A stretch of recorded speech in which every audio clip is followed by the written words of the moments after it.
this computer. A Recording in little progress. hotter. Clock in 5, 4. 3, 2, 1. All right. Read all about There it. he goes. Read all about it. Sunday All right. papers. It's a lot going on in politics, but we don't talk about that. We got poopy jokes from Florida. Are your headphones in, sir? Headphones are in. I Microphone is like just it. And look right. at this. Unbelievable. Lighting is a little off, but hey, It's not bad. It's not bad. okay. Um, yeah, I had lost power. I guess a tree went down here in Nashville, and I was going to go. How bizarre. I mean, going to a neighbor's house, who I've never been to this house, to do this, like where they only hear my side of the I mean, Yeah. by the way, before we start, let's try to keep it algorithm friendly today. All right, let's do it. Try. So we have to be more creative than just blurting it out. Okay. I like it. My voice is off. I'm wheezing my ass off because I played golf twice this week, which was a huge mistake because the air quality they say is still really bad.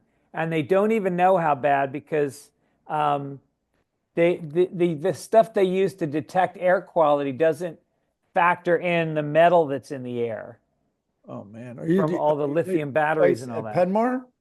Yeah. Wow, okay. Yeah, I played with my son and his 3 friends. Taught them how to do all our stupid bets, the Murphys and the Suichis, and they loved it. You won $600 I won off the six hundred kids. dollars. Yes. Well, they've got student loans. They can tack a little bit extra on that. Yeah, I And delay some payments. I was wondering when it started to rain before I left LA last week. I was like, wait, what is this going to be like? Because just so people, listeners, and we've talked about it before, but so the LA basin is too large to filter um, any water coming off the street. Anything that goes into the sewers is unfiltered and goes, hold on. Woo! look at you with a hanky. Aren't you fancy? No, Ooh. it's not a hanky. It's a little napkin that's here. I hope my sneeze doesn't throw off the algorithm. So basically, I remember learning about this because the first rain in LA used to be around the end of October, beginning of November. And I remember once I went down to the beach, it was November 1st, and there were candy wrappers covering the beach. And it's because Halloween was the night before, and kids would eat their candy and throw the wrapper in the street. The rain then washed it directly into the ocean. So surfers can't surf because of, for the longest time, it was feces, animal poop. Animal poop would get washed in, and there'd also be other contaminants from the street would get washed into the ocean. And so it was kind of like you got to give it 2 days, I think is what they used to say. And Well, fertilizer. Pesticides would get washed off of everybody's gardens and right in. so now it's like all these fire and scar areas, I guess they call it. So that all the metal that's airborne when it gets agitated or whatever. Well, I mean, talk about the concentration that's sitting in dust, I guess, and in these sites. And I'm like, what's going to happen there? Sure enough, headline after the rain. Do you know this beaches between Malibu and I think Manhattan Beach are closed indefinitely? Indefinitely. Did you see the video of the surf? No. Dude, it's like black oil. It's about 5 feet of black oil on the edge of the ocean, and it is toxic. Oh my God. I mean, it didn't might see be that. closed the whole summer. Who knows? Oh, even as I was saying this, I had no idea it was that bad. Yeah, it's just a slush of debris. And that was right off of the Palisades. I don't know if it's that way all the way down the beach, but that's what it's like right there. They get storm. If people don't know, LA has storm drains every, say, 5 to 10 miles or less, probably every few miles. Oh, way less. Yeah, Every less than a mile. So when it rains, it just comes flying out of these canals directly into the ocean. It's unbelievable. We have droughts here, and we are just letting all the rain run right into. It's almost like when you develop a script in Hollywood and then it doesn't get picked up, and you just think, why is this not being reused by another network? Yeah, and very similarly, it's filthy by the time it gets to the end. That's right. So, yeah, when you go to the Pico storm drain, by the time it gets down to the beach, because I remember then I volunteered a lot for Heal the Bay, and you would also, and we would do those garbage cleanups. And they're like, keep a count on how many cigarette butts. I'm like, what is this, Europe? How many people are smoking on the beach? And the woman just laughed at me and felt sorry. She's like, no, hon. She's like, in Pasadena, when someone flicks a cigarette butt out the window, it winds up in the ocean. Oh, gross. I think we got to go back to filterless cigarettes. That would solve the problem? Yes, it's the turtles. The turtles are chewing on the filters. Oh, I thought you meant it would kill all the smokers, because I think that would be also a perk. It also looks a lot cooler. A filterless cigarette. Are you shitting me? Yeah. It's like a joint. We forgot last week, and there were some comments on YouTube. We forgot this day in history. Can you believe that? Maybe that'll be an historical fact that we'll bring up every year, that's what happened. But we're going to do it today. All right. Good. I've already looked at it. I've already searched it. Hey, did you see Bob Dylan has started posting? Like, you could tell it's him posting, because before this, it was like you could tell they were publicists. They were very professional posts about his tour or the anniversary of an album or a Sony release of a compilation or whatever it was. And now it's just, what I want to call it is Dylan goes eclectic. It truly is that. It's so great. Hold on, let me find him here. This is what, and then the last one he posted this morning, and people are like, I posted, like, don't take Bob's phone away from him. Like, let him keep doing this. Mm-hmm. And then someone's like, go to sleep, Bob, because I guess he was posting in the middle of the night. But the last one he posted was the band. And interestingly, it's this amazing video of the band playing. Hold on, let me see what they're playing. I forget. Oh, so and he's it's posting the band videos? without Robbie Robertson. He's posting videos? You think on his own? Yes. Oh, damn. There it is. How many followers does he have? 1 million. Wow. That's and then pretty like cool. movies, this is from The Searchers, and the guy picks up a guitar. But okay, so this is how it started. Very briefly. It starts with Blake Mills liked it. Here's the first one.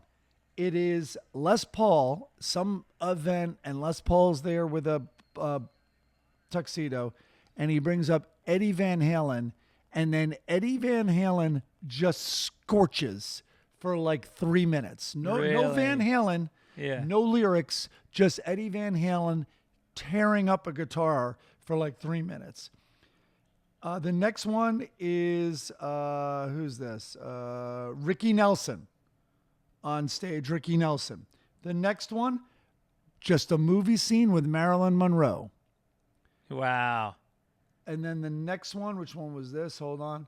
Oh, Django Reinhardt just wailing on guitar. What year is that? There's no words that accompany it. You have to figure it out. You have to know what movie. You have to know he then showed The Searchers. It's incredible. Did you know that Eddie Van Halen did the guitar lead on Beat It? Yeah. And he didn't get paid. He did it as a favor for his friend, Michael. Wow. Yeah. I can't wait. Well, Bob Dylan had that Bob Dylan radio hour forever, and it was like that. It was just little flashes. It was little vignettes in his mind of things that turned him on. And his memoir was also like that. Oh, my God. Yeah. Was if it you Chronicles? Have a road Is trip, that what it's called? His memoir? Yeah. Chronicles, yeah. And it was just like snippets. Like he did a chapter on fucking Charlie Daniels. Yeah. From the Charlie Daniels band. It was so odd. It was that, nothing linear, just so I think maybe social media is a great outlet for him. Well, his radio hour was, and you can get it. You can find it. You can find, some people have archived it. It's probably illegal, and we're probably ripping off Bob. Who knows? But if you're ever in need of a road trip, because first of all, he plays no Bob Dylan. So in other words, you don't have to be a Dylan music fan, but if you want to learn about Jimmy Rogers and learn about Muddy Waters and all Leadbelly, and then all of a sudden into something Devo, something incredible, and also recent and avant-garde and very pop. He'll play Mariah Carey. It's and then he'll read a poem. It's truly the most eclectic thing. So it's called Theme Time Radio Hour, right? So each time he'd have a theme. He'd be like weather, right? And then weather was too broad. He'll just do it on like rain. What'd you say? He did one on coffee that was great. Well, so I remember one time he's like, people saying, are we gonna run out of themes? And he's like, I don't think so. Tonight's theme is Joe. And it was artists with the name Joe. Yeah. One was about a cup of coffee, but every song was somehow related to Joe. That's great. That's amazing. Yeah. I saw the movie finally. Oh, okay. Did you see it? I did see it. I thought it was good. I didn't think it was unbelievable, but I thought the kid did a great job, Timothy Chalamet, and yep. And I thought it captured a time and a place really well. I do too, yeah. And listen, it's an impossible task, but I've talked about it. I liked it. I perhaps the best way I could have seen it. My daughters are like, "All right, let's see it," and no, you're not allowed to talk, Dad. And I'm like, you know what? That's fair. And so I went in very open-minded, and then they asked like 2 questions, which I answered during the movie, and then no preaching, no anything. And I was surprised how much it was agreeable with me. I would just say that. Yeah, we took Owen, me and Aaron, and he had a ton of questions because he's started getting into Bob Dylan in the last 3 or 4 years. You know what turned him on was there was a Coen Brothers movie that had a Bob Dylan Llewyn song. Davis, yeah. No. He hasn't seen that. No, but they used Bob Dylan in Big Lebowski. Big Lebowski. Right. And in Tulsa when we went to that museum, they're like, sometimes visuals can change how you view a song, how you hear and what you think of a song. And they credited because no one was touching that part of his career, that 70s part, and they in 80s they dove right in there, the Coen brothers, successfully. Yeah. This week's logo comes from Rob Moore. Very cute. E.T. Got it. Nice, simple, colorful. Thank you.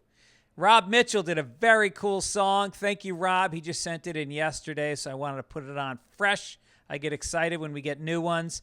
Keep them coming. Send them in at fitzdogradio@gmail.com, and we will play it on the show. Corrections from last week. Lane from Denver said, simple media error. The logo by Laith Nabilsi didn't show up on episode 249. Also, Laith is a longtime listener and contributor, and he welcomed his 3rd child on Sunday. So congratulations, Lane.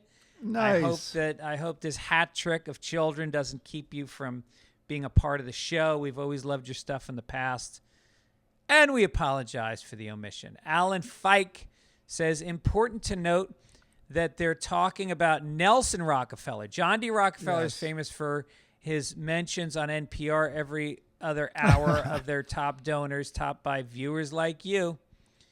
So John D. was the okay.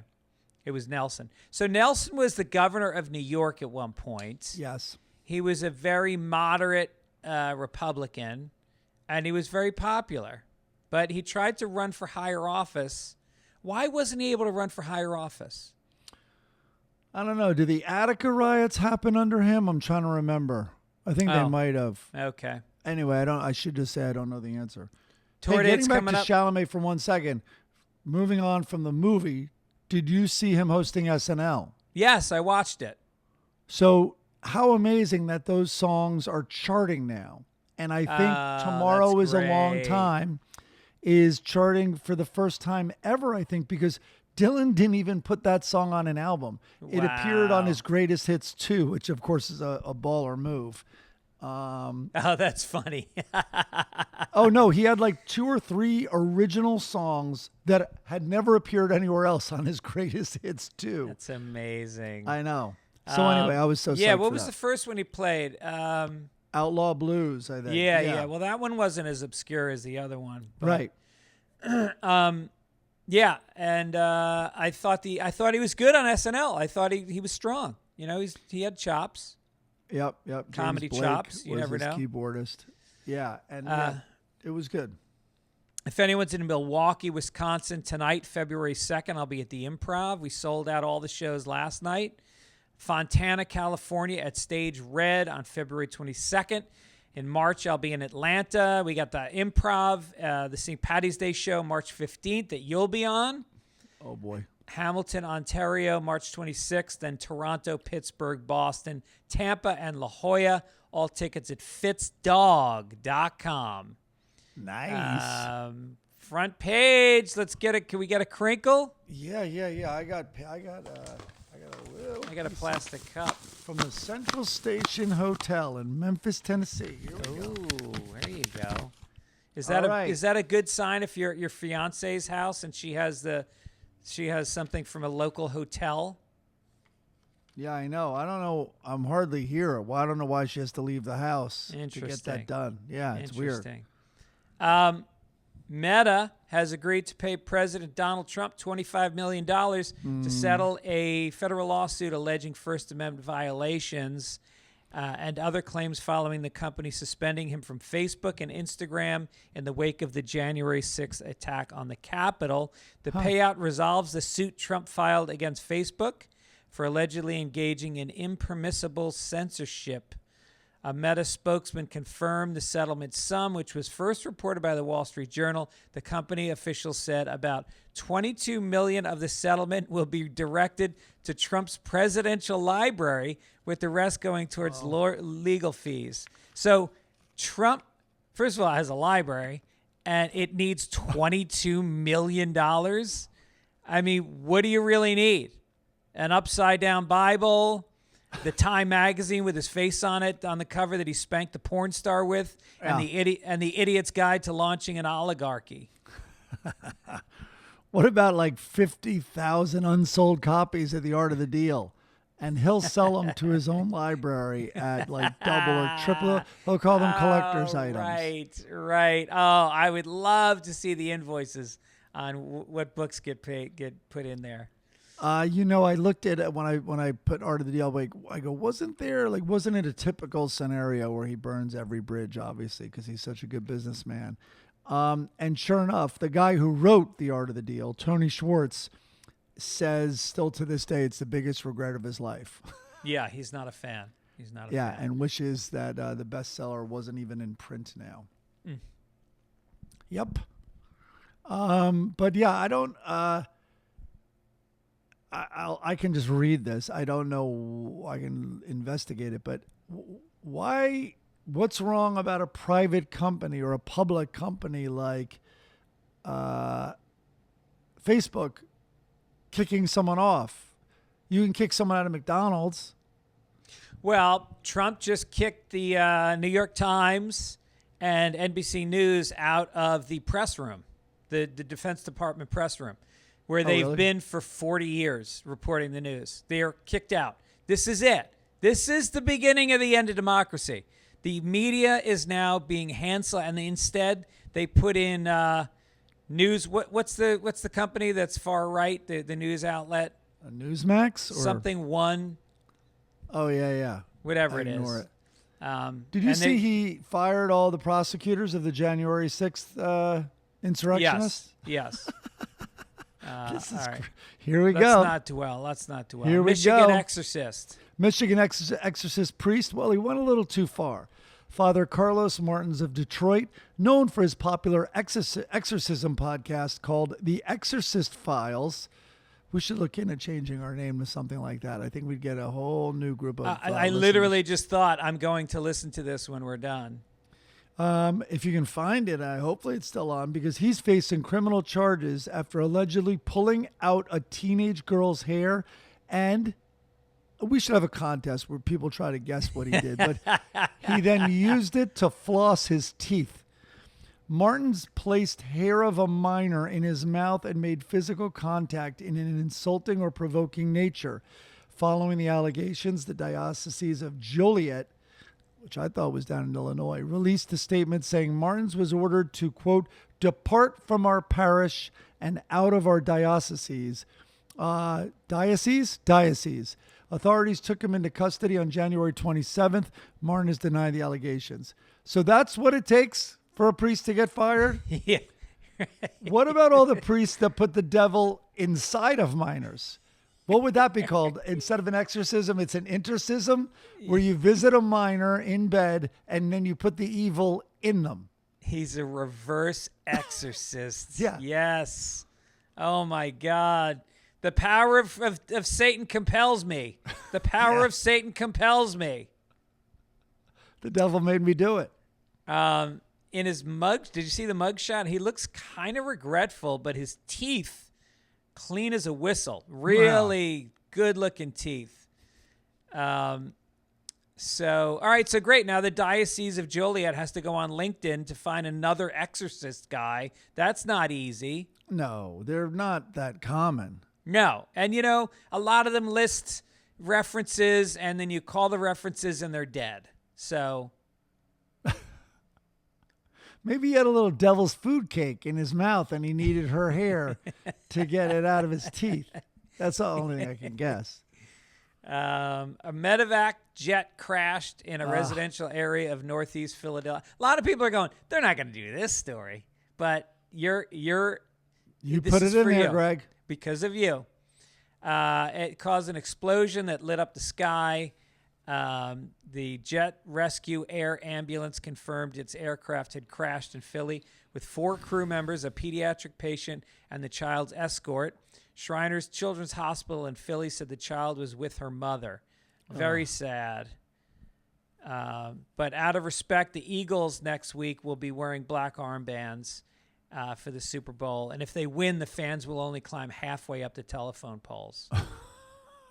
I know. I was hoping the plane's crash landing would be softened a little by landing on Eagles fans. Again, it's about this girl. It's such a sad story. Or at least the plane could have landed on all the burning cars because, of course, Philly won. And they just tore it up. Yeah, we're going to get to the Super Bowl in a minute. We're going to make some bets. But in the meantime, do you want to bet on something else? Want to bet on, I can't believe I'm saying this, LA wildfires? The prediction markets are getting edgy. So when parts of Los Angeles became engulfed in deadly wildfires last week, many of the people watching neighborhoods burned to the ground rushed to find ways to support residents who had been evacuated or had lost their homes, while others placed bets. Users on Polymarket, a crypto-based prediction market that gained attention during the presidential campaign, put money on predictions like how many acres will the Palisades wildfire burn in total, and when will the flames, when will the Palisades wildfire be fully contained? As of Tuesday, bettors gave the flames a 51% chance of being contained before February. More than $500,000 has been placed on 4 markets predicting the duration and size of the fires. And of course, this has raised ethical questions about a system that could, in theory, offer gamblers a perverse incentive to find ways to prolong the devastation in order to win their bets. So I'd love to call this just flat out disgusting and do nothing but judge it. And then I'm reminded that you and I bet on massive earthquakes in LA every year. Yeah. And I'm crestfallen when it doesn't happen. Right. Right. And the margin for what's considered big changes. It gets bigger every year. Yeah. And right now, I remembered we have an active bet that's 2 weeks old or so on whether Fauci will be killed or there will be an attempt on his life. That's right. We've already wagered this. We wagered on whether or not Mel Brooks will die, which I felt very weird about betting on. But hey, you know, So there's I'm reality. not going to cast a stone. But no, this is the bunch of crypto guys betting. I'm worried about the guy betting it will go longer. Like, watch out in the Palisades for a guy in a Doctor Who T-shirt and a SpaceX hat with a blowtorch. Good Tackle all the description. nerds. But you know what you should do is you should tell, or a listener maybe can read that exact description to one of the ChatGPT, and it will draw that person like a police sketch. You can even tell it like a police sketch. Can you create this image? That's right. Yeah, we should have done that for the podcast. Well, I didn't know. I didn't know what your joke was going to be there. O.J. Simpson is being sued for moving into his late father's home without permission. He's moved in and he's refused to pay the estate back for alleged payments his dad had made in the past. Malcolm revealed he is hoping to sell off O.J.'s stash of pornography from his 2008 through 2017 stint in a Nevada state prison.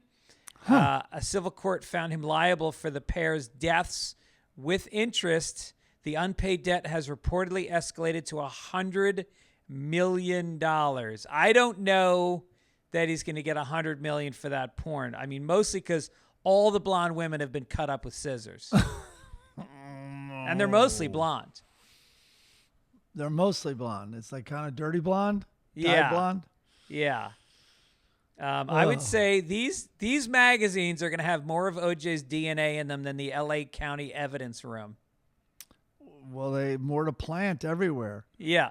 Meanwhile, the son's like, "Oh, so this is where the law steps in? This is my dad killed my mom. This is where the law steps in." And Yeah. and by the way, he didn't really spend time in jail for that. I wonder if when he's feeling sad Innocent. and missing OJ, he jerks off to one of the magazines. Yeah, I mean, it's one thing to like have a, I guess you could call it a used magazine, but that your dad has gone to town on it. Actually, I think most kids, their first spank to a magazine was from their father's sock drawer. Well, you're the last generation that'll say that. I mean, Do you know what my father had hidden in his sock drawer? He didn't have porno magazines. I don't know if I want to hear this. No, it's not. It's not bad. He hosted a beauty pageant in New Jersey because he was a disc jockey, and he had photographs of the women in the swimsuits in his sock drawer. That's it. That was all his porn. Wow. That's weird. And I went to one of the. He hosted a bunch of them. Who knew this? Who knows this? My mother and me, probably. Oh, poor mom. And he used to host these beauty pageants, and so we went to one. It was out at, in Long Island. Oh yeah, that one for 4-year-olds. What? like John Benet's, little John Benet's No. in their swimsuits. No, these were hot young women, and I think I was about 10 years old. So I wasn't really into girls yet, but I was definitely like, what is this? Yeah. And me and my sister were talking about this the other day because we were talking about what was your first concert? We were trying to remember because we went to so many concerts together. And I said, you know what our first concert was? It was the beauty pageant Dad did in Long Island, and the musical guest, and they played about 5 songs, was the Village People. That was our first concert. Yeah. You must have been so sexually confused. I mean, you were being turned on everywhere you looked. Well, I thought of it more like a job fair. Let's see, I could be a cop. I could be a fireman. Are they recruiting? The guy in the Navy? Yeah, a lot of them said they were looking for an intern. It was weird. In the bathroom, which I don't think of a cowboy doing an internship in a bathroom. No, not at all. All right, we're moving on to entertainment. Entertainment. All right, here we go. Okay. This is you, I think. The BBC has said it has apologized to staff members who felt they were unable to raise complaints or concerns about Russell Brand's behavior while he worked at the broadcaster. One complaint related to him urinating into a cup. Another acknowledged that he had been registered formally at the time, but admitted it was not dealt with effectively. There was also an allegation he exposed himself to a woman in the bathroom. A lot of bathroom talk at the BBC's LA office. A complaint was made, but the incident was fairly common knowledge in the LA bureau and was often joked about. Yeah, and that was the only joke that came out of Brand's show during those years. The only one. Yeah, it was a little not fun. It was a little not funny at all. Yeah. In his defense, he thought he was on the PPC. That's my joke, and I stand behind it. Wait, what's the P? Oh, P like PP? Yeah, PP. I was ready to try to see what those letters stood for, but I got it. PP stands for PP. That was a Tony Hinchcliffe homage type joke. All right. We're moving on to Making America Florida. Here we go. Florida man with ankle monitor tells deputies he can't go to jail because he has a curfew. Deputies with the Polk County Sheriff's Office were investigating a vehicle crash when they said 23-year-old Sebastian Angel Suarez approached the scene and asked, "Yo, what the F happened?" We're going to try to keep the algorithm clean, so I'm going to abbreviate this guy's curses. The deputy said he stopped what he was doing, turned to Suarez, and explained it was a crash and that everything appeared to be going okay. Suarez then got within a foot of the deputy and angrily snapped back, no F a car crash happened. Who hit who? The deputy said he told Suarez to step back so the deputies could work. Suarez yelled, F you. You can't tell me what to do. The deputy said he explained to Suarez that he was impeding the deputy's work and that he needed to move back or be arrested. Suarez said, I'm on an ankle monitor with a curfew. You can't do S. You can't take me anywhere. It's hilarious. Cut to immediately arrested and charged with violation of probation, interfering with a first responder, and 2 counts of resisting arrest. They probably didn't notice because half the people in Florida have ankle bracelets. It's like having a tattoo. It's just another cool thing to have. You're our third person tonight we've arrested with a anklet on. Like, what are you talking about, Suarez? Yeah. I mean, really, they only notice people when they're completely handcuffed. Ankle bracelet, whatever. I'm sure TSA at the Miami airport, they wand you and they say, take the bracelet off, run it through the machine. That'd be a funny scene, a chain gang. Like, what's going on here? What are you going to do with us? Dude. Chain gangs, I think they still exist. I mean, it makes sense, doesn't it? I think if you get jailed in Mississippi, they are literally going to put a steel shank on your ankle and you'll be connected to another guy, given a sledgehammer, and put to work. Is that fucking crazy? Do you think when they had chain gangs, like working on the side of the road, they would make sure each strip, I don't know how big a chain gang is, 6 guys? Let's say it's 6, right? And you got about 50 guys out there. Do they make sure that there's a fat guy on each chain, on each stretch? An anchor. Yeah. Yeah. You need an anchor. That's something funny. Like that. Yeah. They should have, ESPN should launch chain gang basketball. 5-on-5, and the chains are only about 9 feet apart from each other. It seems like they've probably done things like this, stunts and challenges on like Survivor and all these reality shows where they're making them go through all these physical things with their team. All right, let's make Georgia, Florida. Here we go. All right, this caught my attention because I couldn't believe what I was reading. A dog was taken to court to hear Georgia man sentenced to 475 years in prison for abuse.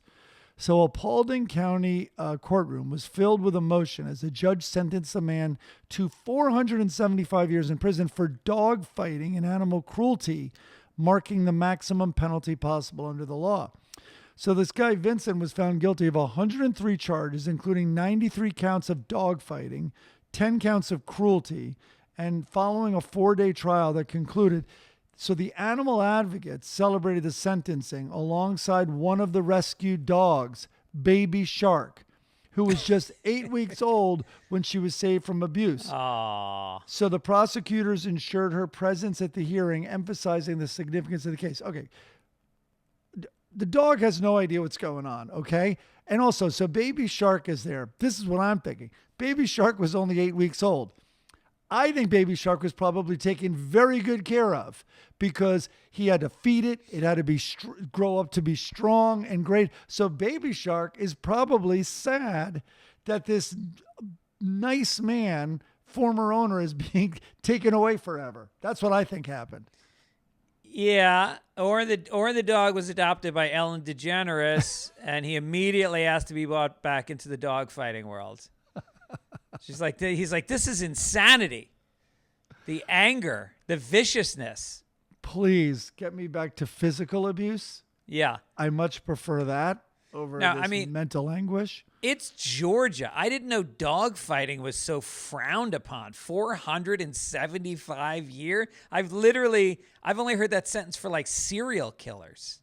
Well, it might be dog years. Do you think that's what happened?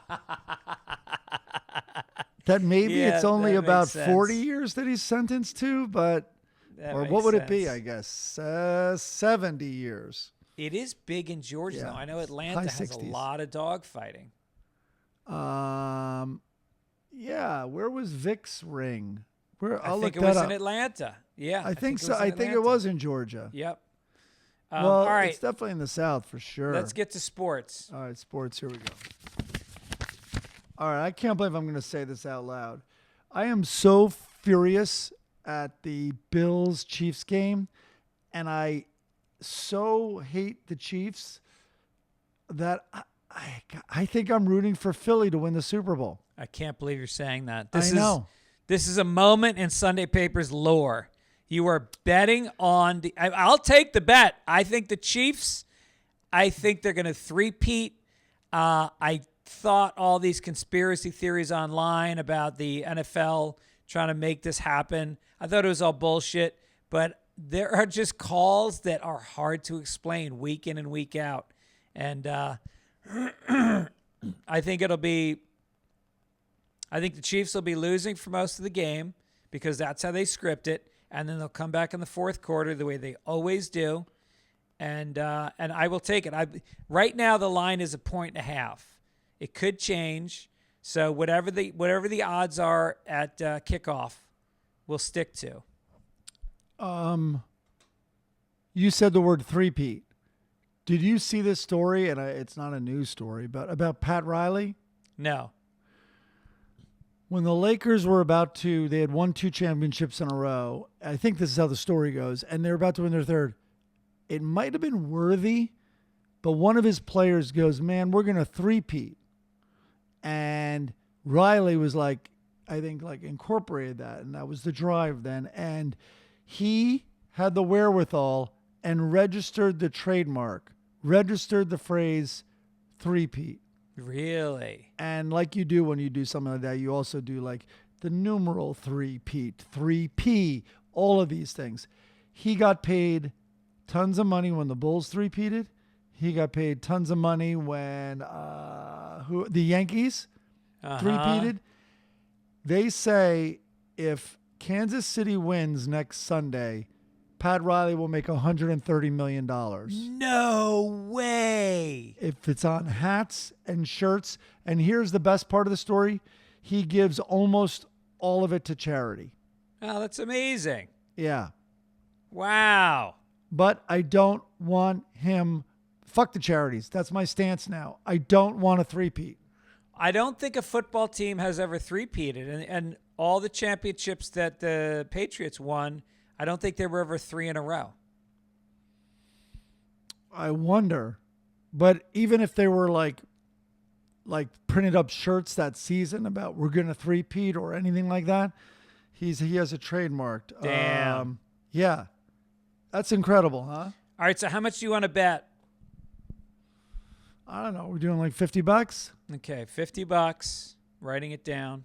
Right now it's 1.5 points. We'll see what happens with the line, but it's going to be close no matter what. I think the over-under is like 49 or something. Let's make some prop bets, starting with, will any player or coach cry during the national anthem? And I don't understand. They do the negative 115. Does that mean if you bet 100, you get 115? I think you have to bet 115 to win 100, I believe. I kind of listened to you.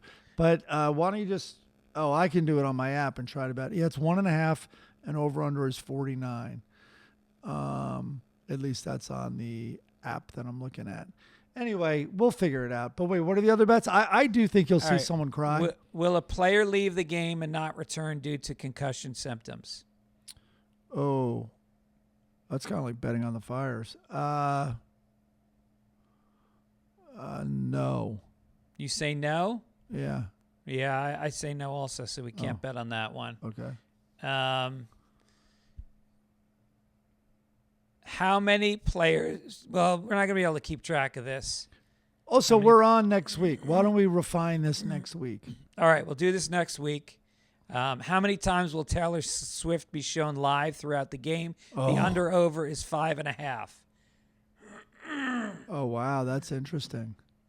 I think they're showing her. I would take the under. Yeah, especially when they lose there's a lot and she leaves early. That's what it is. If they win, she's going to get shown more. Yeah, so I'm going with less. Okay. All right, we'll bet on all this next week, but just know there's going to be a lot of money flying around next Sunday. Yeah, $10 for each prop bet, I say. Where are you watching the game, by the way? I don't know. What should we do? Well, I don't want to go to Penmar because it's so fucking cold out here lately, and I actually want to sit and watch the game. The country feels so sorry for you. I could have 7 or 8 people over to our house. We got the TV room, and then we got the bonus room in the back that's got... Maybe we'll ask Dickie. Dickie did something with his garage. Oh, really? Let me check the weather. I think he watches games. As long as it's all real football fans, they're going to really watch the game. Oh, boy. We could do boxes. We could do betting boxes. Yeah. Los Angeles. Let's see what we got on the forecast. Not sunny. 62 is what they say Sunday is going to be. That's no good. Hey, looks like rain Wednesday. Uh-oh. There goes the ocean. Well, the problem is if they get a lot of rain, which we nearly missed because a big storm front came into Northern California, the mudslides will be really bad. Right. The toxicity slides. All right, let's get to what are we doing after this day in history? All right, let's do this day in history. Oh, man. Here we go. Okay. Let me tell you, I read these. You ready? Yeah. On this day, South African President F.W. de Klerk lifted the 30-year ban on the African National Congress, resulting in the release from prison of a certain cellmate, Nelson Mandela, and marking the beginning of the end of apartheid. Give or take 2 years. What year did this happen? Well, I was just in South Africa, so this is a slam dunk. I'm going to say 1991. Oh, you got it. 1990. Yeah. This is perfect for you because you're right when you're wrong. You didn't get the year, but I gave you that window. Okay. James Joyce was born on this day in what year, give or take 15 years? James Joyce was born in... I didn't know he died in Zurich, Switzerland, but he was born in Dublin. 1830. Sorry, sir. 1882. Oh, my God. Yeah. Let's see. I think you would get that one. So I'm going to skip down to the first Groundhog Day was held in Punxsutawney, Pennsylvania. On this day, in what year, give or take 30 years? Happy Groundhog Day, everybody, by the way. Oh, yes. I think it is interesting that we still go to Pennsylvania to look at a fucking rat to find out whether or not spring is going to come sooner. If you want to check and see if spring is going to come sooner, why not log on to environment.gov and look at the fucking ozone count in the air? I'm not listening to you. Go on. All right, I made a funny joke about global warming. Oh, okay. I'm going to say, I know it's been going on for a long time, so I'm going to say 19. How many years you give me? I think I gave you 30. Maybe, I'm going to say 1910. You got it. 1887. Damn. Yeah. Okay. You just got that. God, I'm good at picking that window.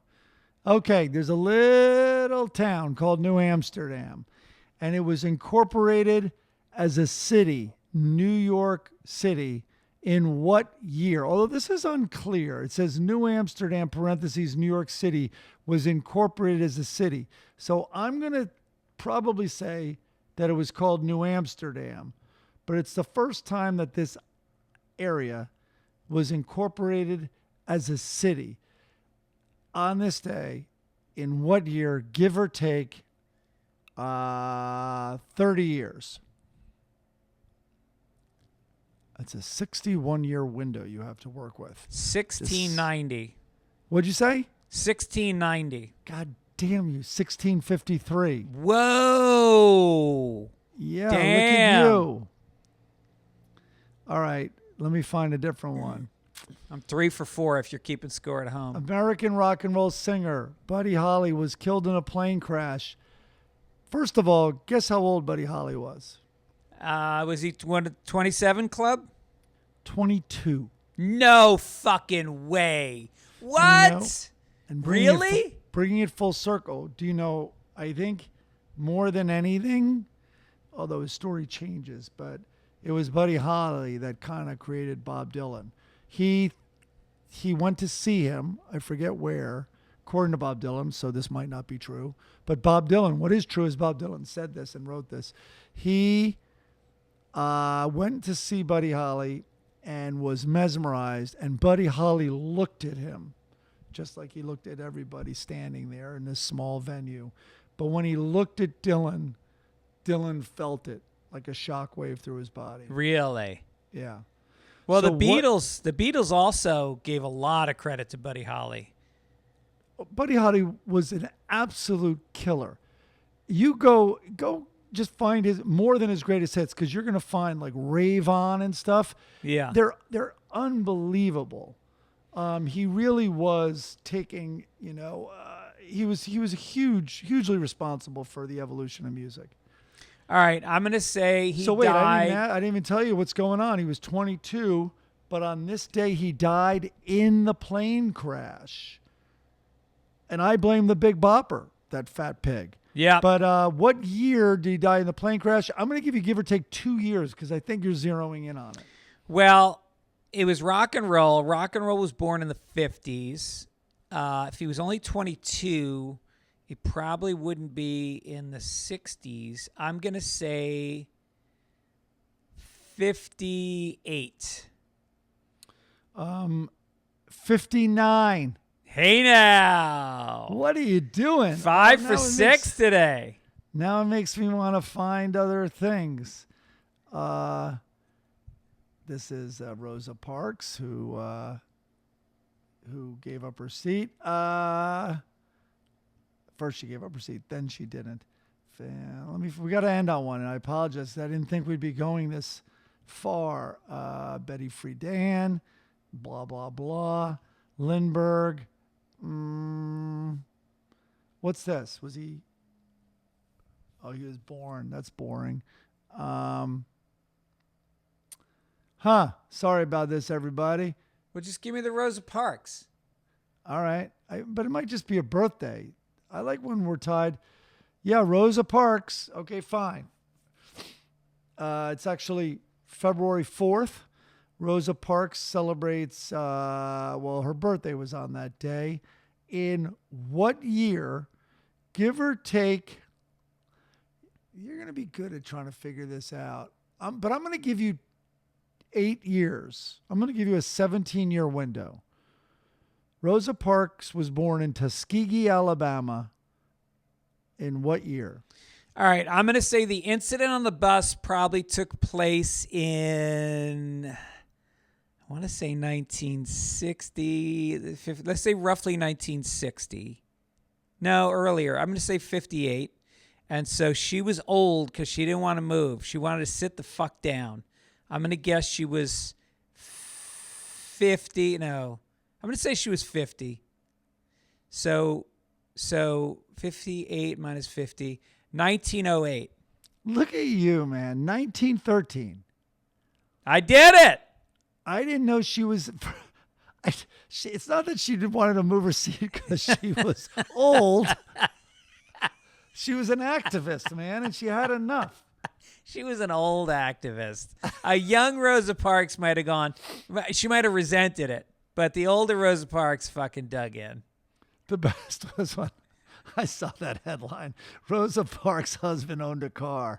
That one destroyed me. Apparently that's true, by the way. But it's so funny that people could have a reaction to that headline.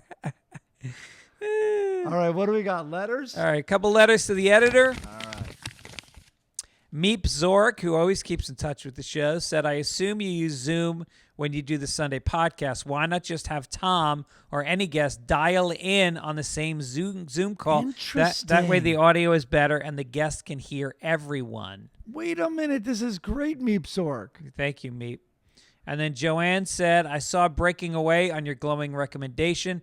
I can say as a 56-year-old that has never seen it, obviously absolutely does not stand up. The acting is so hokey and sitcom-esque, it's ridiculous. I think a person had needed to see that in the 80s to feel it like it holds up. I would think nostalgic is the right word. Certainly can't hold up in 2025. Joanne. Mike, your reaction. I know. It's our Joanne, too. I don't know, man. I don't know. I mean, yes, there's nostalgia, but I thought it was such a small, perfect little story. I mean, it definitely had a certain tone to the dialogue. I think it kind of reminded me a little bit of like A Christmas Story, the way the father was. He was very kind of one-dimensional, maybe 2 dimensions. But, you know, look, can you not watch a film noir and appreciate that it's a different kind of a vibe? Yeah, also, I didn't think it was trying to be funny that often. So that's an interesting reaction. Well, I think towards the end, the father started to have some funny moments, like when he shows up to the bike race and when he's cheering and stuff. But you know, you earn that. It was an emotional payoff. I think she's referring to because I thought he was actually more serious at the end. I think she's referring to like, it's Eni Foods because of the Italian and like, I want American food, damn it. Yeah. I want French fries. Yeah. You know, right. Anyway, All that right. joke was pretty fresh back then. Also, she has to remember, it's not just nostalgia. You are giving it some marks. And I know she's saying, does it hold up? But you are giving it some marks for when it was made. I mean, it's kind of like, when you watch Citizen Kane, part of how amazing it is when it was made, you know? Yeah. And the breakthroughs that they had in cinematography and stuff. Speaking of when things are made, you know, the T-shirts are still available. The Sunday papers, they say take it ish. And you can get them at fitzdogradio.com. Also, koozies are available. Get involved in the merch, folks. Mr. Favreau finally got his koozie in Maine. Oh, good, man. Even though on the envelope, I guess I put M.A. So somebody, I saw, you wrote, oh, you did. Okay. Because I was in, I am right now in Milwaukee, and this guy bought a pin for me, and he said that he had also bought a koozie from you, but he said he got to know his mailwoman because she showed up and she said, you owe 15 cents extra postage on this. And so he put a quarter in an envelope and left it in his box for her. and she put a dime in an envelope and left it for him. So That's you're not bringing true. communities together. That's what he said. That's amazing. Yeah. I'm glad I could facilitate that. Yeah. It's a beautiful moment. All right, let's go. Let's get down. Let's get down to the obituary. Here we go. Marianne Faithfull, who went from being a fresh-faced, feather-voiced pop star as well as muse and girlfriend of Mick Jagger to a homeless heroin addict, only to reemerge radically altered in her early 30s as a critically acclaimed cabaret performer, singer, died on Thursday in London. She was 78. In addition to the more than 20 albums she released, Miss Faithfull contributed lyrics or inspiration for some classic Rolling Stones songs. Mr. Jagger based the words to Sympathy for the Devil in part on the Russian novel The Master and the Margarita by Bulgakov, which she had given to him. She also uttered the phrase that inspired the key lyrical refrain in Wild Horses, which was "Wild Horses Couldn't Drag Me Away," and co-wrote Sister Morphine, which she released as a solo single in '69, 2 years before the Stones version appeared on the album Sticky Fingers.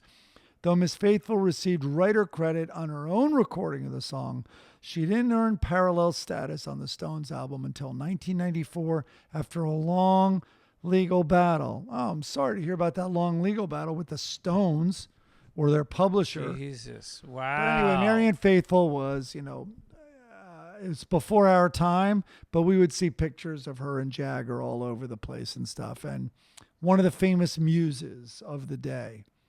And she also used to hang out sometimes at Largo in Los Angeles. I got to meet her one time. Yeah. She was ethereal. Her beauty was just, classic. And so for that time, that late 60s, early 70s. And then she sang, what was the song she sang? When time goes, not when As time Tears goes Go By? As Tears Go By was very beautiful. She sang it barefoot in like a flowy dress. And I just fell in love with her. She passed away in London. Yeah. All right.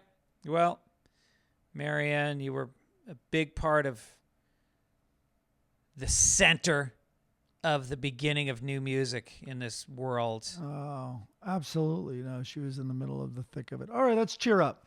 Let's cheer up. There we go. All Time right. for the funnies. As you know, every week we do a comedy. We do a comic. It's one frame, and you guys come up with a caption for it. The winner gets a free koozie, and it's sent to your house. And we choose the winner. Now, not everybody's joke gets in. I'm sorry, I get tons of these, and they all have merit, but I can only fit so many in. So if yours didn't get in, try again. They next don't all week. have merit, but okay, keep going. All right. So this comes from the caption this past week. It's a baseball field, and they look kind of old timey. They've got like old timey baseball uniforms on. And the pitcher's on the mound, and behind him we debated whether this is the second or the third baseman. He's an infielder, and he's in a crouch. He's got his mitt on, but he's holding hands with a woman who's in like shorts and a tank top, kind of big boobed. Forgot Looks her bra that day. Little bit like a floozy, I would say. High heels, yeah, short shorts. Yeah. And it is 100% the second baseman. Okay, go on. Okay. And they're the Red Ron Sox. Dvorak said, if a couple has an open marriage, then they both get to play the field. Okay, Not bad. Not bad wordplay, yeah. Phil McCracken said, Gary knew that Juan had already paid for a full hour and wasn't going to let go until he got his cream pie. Oh, right to the last word. Jason Cobb said, listen here, see? A shortstop's job is to cover the old bag from getting stolen, see? Okay, I discount it because it's second base. Jim Guglielmo says, baseball honors Babe Ruth with Take Your Hooker to Work Day. Okay. Then this was, I did not think this is what he meant by going to third base. Pretty good. That was from Jake from Canada. Oh, although now it's not so good. You want only because I don't want to. I don't think I can send a koozie to Canada. Oh, Jack says Trixie was anxiously awaiting the 7th inning asshole stretch. Wow. It's, I like it. okay. Shade said, who's on first? I don't know who's on third. Looks like shortstop is going to be in second base pretty soon. Not a shortstop. The wording needs work. All right. Pat McGroin said Jack is taking the infield thigh rule a little too far. Did you see the one before that? Might be a little too inside baseball. Oh, John Wright said, I don't blows on third. That's good. It's pretty funny. Yeah. Right. Matt Goodell said, I think you misheard me. I was offering to take the team in a double team. To take part in a double team, not a double play. All right. I hacked that on him. I apologize, Matt. Yeah. Mike from Pittsburgh, after integration, some of Jackie's teammates were way too overprotective of their girlfriends. That's pretty. They do look old-timey. You know what? That might be the leading contender. Yeah. Ryan Bray said, hey, Joe, you can let go of Mrs. Monroe's hand now. She ain't going anywhere. That was in the outfield. Sorry to be such a stickler here. Ryan Johnson from Saskatoon. While his wife claimed to be comfortable with his co-ed's team's new attractive third baseman, Frank was beginning to doubt her sincerity. All right. Okay, I think that wraps it up. Honorable mention to Canada. It was very good. Yep. And maybe the praise is even worth more than a koozie. But I like the Jackie Robinson one. Yep. I think that's a good honorable mention. I do like Trixie was anxiously awaiting the 7th inning asshole stretch because I feel like it fits the tone of our show very nicely. Oh. All right. So the winner this week is Mike from Pittsburgh. Congratulations. There you go. Way to play the race card. And by the way, Mike in Pittsburgh, I'm going to be in Pittsburgh next month or the month after. If you want to come to a show, I'm giving you 2 free tickets. Just email me, fitzdogradio@gmail.com. Okay. Let's get to the comics. We've got Hagar the Horrible, and he's at an art gallery. He and Helga are talking to the artist. Are you the artist? Yes. I heard your wife pose for all your paintings. And then in the final frame, you're looking at the painting, and it's a woman, and she's holding up a sheet over her naked body, and her face is scratched out. And he said, ex-wife. So I guess he probably threw acid on her face since it was the Middle Ages. Or he's hiding her identity from a famous rapist. Oh, good idea. You know what I mean? Yeah. Like you just threw us off the algorithm. Oh God. Yeah. I think a lot of the stretch talk with the baseball cartoon might have done that. All right. Yeah. All right, let's get to the Lockhorns. They're at a party, and Leroy's talking to a dude. Loretta's talking to a woman, and Loretta's wearing a white, very soft, kind of fluffy sweater. It's not mohair. Leroy forgot to clean out the lint filter again. Okay. That's your job, lady. And now Leroy's in the doctor's office talking to the doctor. He's looking at some paperwork, and he says, now let's go through the list of things TV commercials said I should ask you about. I like Pretty that. good. Yeah. I like it. All right. We moved on now to we're on to Dilbert. Dilbert. Here we go. This is number 12 in the 15 best Dilberts of all time. Once again, I don't know if we're counting up. I mean, the article counts up, so that's what we're doing. Last week was 11. This week is 12. 3 frames. The guy with the smack your bitch up hairdo with the 2 cones on his head walks up to a person I've never seen who looks almost like they're wearing a condom on their head. Yes. And goes, schedule a meeting with Dilbert and Alice for next Tuesday at 10. And then out of his pocket, he hears the word done. And then he takes his phone out of his pocket in the second frame and goes, never mind, my phone took care of it. And in the third frame, we're back to the shot where he's just standing in front of the assistant, and he now just goes, awkward. And this is number 12. Oh my God. This is in the top 15 best Dilberts of the, it must be, I'm wondering if these are the saddest fans of anything in the world. Like, are they the saddest? Like, this is giving them joy. I think these are guys that buy their suits from Ross Dress for Less, and they work in corporations in a cubicle and 9 to 5, underpaid. And this is the only joy they have, is somebody at least acknowledging their numbed out state at work. My immediate thing was to a woman, and she's the one that waters all the plants, and maybe she's a receptionist, an employee who really doesn't have anything to do with what the company does. She's really focused on office things, probably the birthday parties, and things like that. She's the and this administrator. is just great. And then the show, The Office, was probably terrifying for her. Yeah. And she probably did not get the jokes at all. Yeah. This comic strip is like The Office for The Walking Dead. Yes, from the neck up, the dead people. Yeah. All right. Well, All right. what can I say? Listen, next week's number 13. Are you kidding? I can't wait. It's so funny because I really did have memories of Dilbert being kind of a sharp, funny cartoon. Well, we're getting, I mean, when I was less than impressed with, it was Garfield. What was the one before that?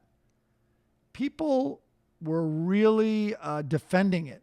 Oh, Calvin and Hobbes. Yes. Yeah. The well, Calvin and Hobbes, I had successfully forgotten it. I defended it. I still think it's a well done kind of it's just a little fantasy with a kid and his stuffed animal. It's fun. I mean, on the third frame here, just a little effort. Can he then tell his phone, please write an apology to the receptionist for the awkward moment? Something. Make an effort. Yeah. All right, let's get to a guy who definitely is not making an effort. Dagwood's laying in bed in his fucking donut pajamas, and he's faced up with his stupid hair sticking out to the side. Yeah. Eyes are wide open. Blondie has her back to him appropriately. She should put her back to him entirely. This is a metaphor for how the marriage should be. She should walk out the fucking door. So he goes, sigh. And now he says, in the second frame, says, sigh again. And she goes, you drank coffee after 6 again, didn't you? And he goes, how do you always know that? And she goes, you're kidding. Huh. And it's like, okay, I'm in bed. I'm wide awake. I mean, the thing is about going to bed sometimes with your wife is I know we are far more likely to make love during the day or even right after dinner. But getting into bed after binging TV and having sex when it's 11 o'clock at night, it just doesn't happen as much. I'm fucking tired, you know? Oh, wow. It sounds like she's getting rejected a lot. But he's wide awake. There's no excuse for him to not be throwing the move right now. What puts you to sleep faster than an orgasm with the hottest woman in whatever shit town they live in? What do you mean? She's the hottest woman in the world, according to you. In the world. Okay, you want to see? I'm going to paint a different picture. She was really feeling it tonight.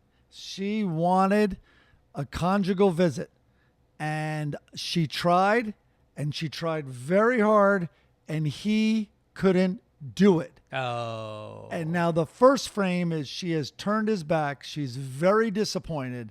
And he's like, sigh. And then she's like, you drank coffee after 6 again, didn't you? Which is sort of like the cocaine situation. The stimulant is not good for downstairs. Right. And he's like, how do you always know that? And all that she can say, which is PG safe, is you're kidding. And it's like, because you can't get it up again. What do you think? Her back is to him because she has a small electric device between her legs right now. Yes, she needs to take care. There's a lot of self-love in this house. There is a lot of self-love. All right, listen, this was a short one. Wow, 1 hour and 7 minutes. Actually, I didn't tell you this earlier, but I forgot to hit record for the first 3 minutes. Is that true? So the first 3 minutes, the sound is going to be not good because we're going to have to use the video, and then we'll have the sound after that. Even at the very top, I asked you if your headphones were in. Yes, you did. I thought would have been let me check all systems. Well, in the old days, Chris Denman used to be on this call with us, and he would remind us of things like that. He would research things for us, but he seems to have given up on us.